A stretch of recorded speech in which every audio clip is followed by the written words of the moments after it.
The crank mechanism comes pre-installed on the right side of your shade. If you prefer your crank on the left side, you have the option of moving it. First, make sure the shade opening is facing upwards towards the sky. Remove the 2 crank screws and the 2 plug disc screws. You will now be able to remove the shade from the valance. Then remove the crank mechanism and the crank plug.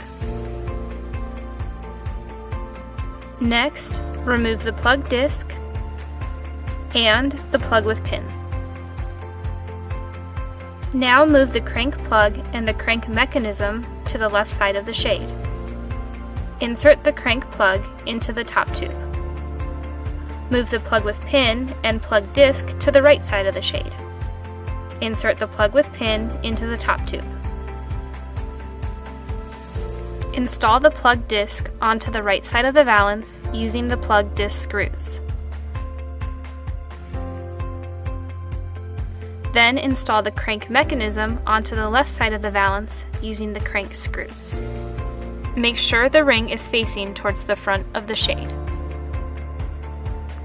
Reinstall the shade into the valance by first inserting the crank plug into the crank mechanism.